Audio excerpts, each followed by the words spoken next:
l'indépendance est quelque chose qui est, on va dire, extrêmement important. Pourquoi ?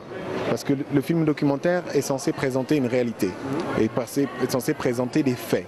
Et ces faits doivent être présentés de la manière la plus objective et la plus fidèle à la réalité. Et elle ne peut pas se faire lorsqu'il y a des groupes de pression ou des lobbies qui imposent une vision, qui imposent une lecture. Ceux parmi les cinéastes qui arrivent à se défaire de ces lobbies ou qui arrivent à les négliger pour présenter la réalité des choses et qui n'ont comme seul objectif que de présenter les choses avec fidélité, je considère qu'à partir de ce moment-là, on est un cinéaste indépendant.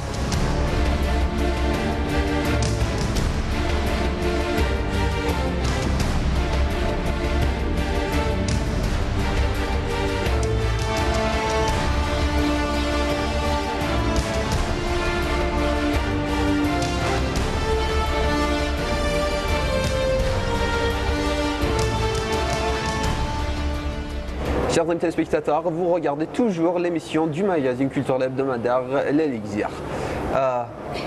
Comment vous trouvez l'engagement du cinéma ? C'est une question très compliquée que vous me posez là. Alors, le cinéma et ce qu'on appelle le 7e art a toujours été de tout temps un art qui est un art du récit. On raconte des histoires. Bon.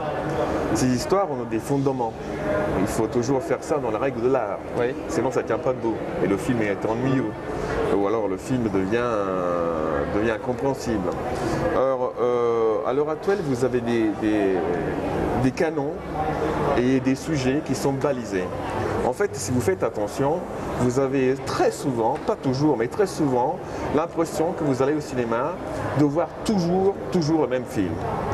Parce que ça joue toujours sur la même fibre. La vengeance, un certain type d'érotisme, ou là une histoire qui a à voir avec le héros unique, etc. Or, je pense que l'engagement dans le cinéma, c'est justement, ça commence par ça.